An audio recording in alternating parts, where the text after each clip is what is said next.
Hey guys! Welcome back to my channel! Thank you so much for clicking my video, and my name is Angie. So again, we're gonna have 3 Japanese phrases for today while vlogging at Zampa Beach!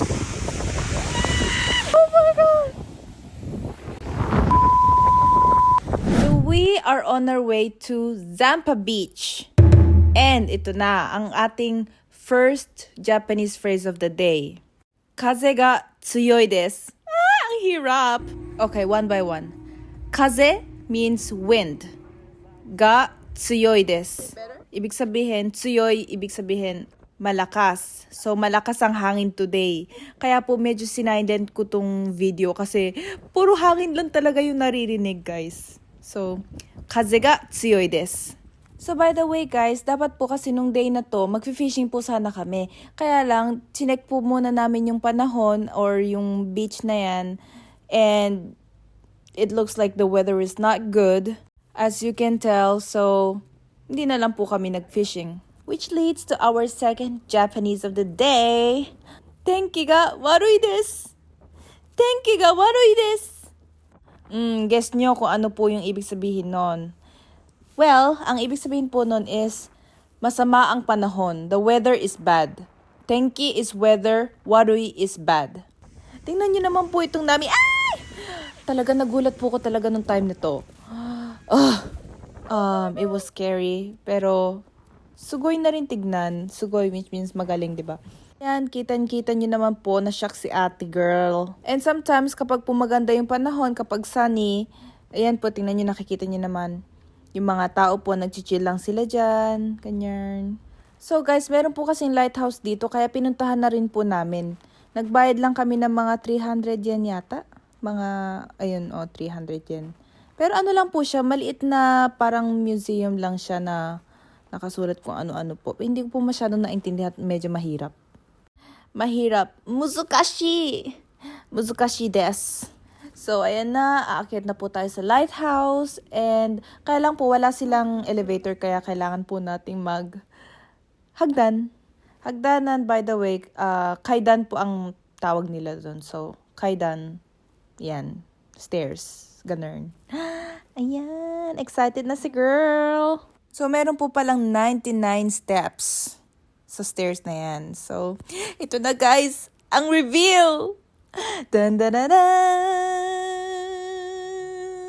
Yeah! Okay, our third phrase of the day is keshiki ga kirei. Keshiki, which means the scenery, ga kirei is beautiful. So, keshiki ga kirei desu. So again, napakalakas po ng hangin nung time na to. So medyo kinat ko na po yung mga volume.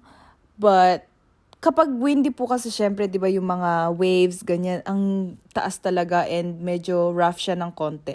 So, as you can see, nandun po tayo kanina, naglalakad tayo doon, dyan, tinuturo ko. And yeah, the view is just really nice. Kirei desu. Keshiki ga kirei desu. And by the way, if you wanna say very beautiful, you can say totemo kirei desu. Totemo is very. So, totemo kirei desu. And of course, magsa-selfie ako, no? Pa-cute. Yes. Guys, follow me on my Instagram and TikTok, by the way. Kaya lang po nag-Japanese po ako sa TikTok ko. Kaya talagang Japanese siya. And meron po tayong yusha, which means a brave man na nagfi-fishing. Tingnan nyo naman, oh. Ang lakas-lakas ng wave. Ang taas-taas, napaka-rough. Tapos, ang lakas pa ng hangin. Tapos, nagfi-fishing siya doon. I pray for you. Pero guys, please be safe always, ne? O, baka po nakalimutan nyo na yung mga phrases natin. O, mag-review po tayo. Number 1. Kaze ga tsuyoy desu. Kaze ga tsuyoy desu. Number 2. Tenki ga warui desu.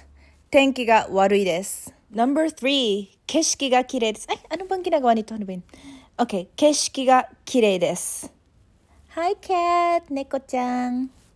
So yeah, that's it. Yan lang po yung tatandaan natin today. You know, slowly but surely. So, that's the 3 phrases of the day. Tapos mamaya po, i-reviewin po natin ulit para hindi nyo makalimutan, di ba?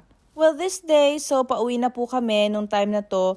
Pero the next day, we wanted to try again. Tapos nagpunta po kami ulit. And the weather was slightly better. And ito po makikita nyo naman. Wait lang. Yan, o di ba? Pero po nung time na to, medyo malakas pa rin po yung hangin kaya hindi po kami nakapag-fishing dito. So, we ended up fishing at a different place. Pero po, ayun, papakita ko po ulit sa inyo sa next video. Pwede nyo po sabihin dito, keshiki ga kirei desu. Yan, tingnan nyo po, I'm smiling pero kinakabahan po ako niyan kasi nalulula po ako ng konti. Pero okay lang yan. Just be careful, you know? And of course, pauwi, sabi ko busog ako pero hindi ko po kinaya. Bumili pa rin kami ng vanilla and ube. Yata po ito. Vanilla and ube ice cream. So guys, malapit na pong matapos ang ating video. So, ilalagay ko na lang po ulit dito ang ating mga 3 phrases. Kaze ga tsuyoy desu. Tenki ga warui desu. Keshiki ga kirei desu. Guys, thank you so much for watching my video and I hope you enjoyed it and I hope you learned something from it. God bless you all and kisses till next time. Bye! Consider this a very expensive fish. Yeah. Holy shit! Oh my god. Not afraid, so I would fail. But I'm not giving up, I'm not gonna give up right now. Well, I let go the storm.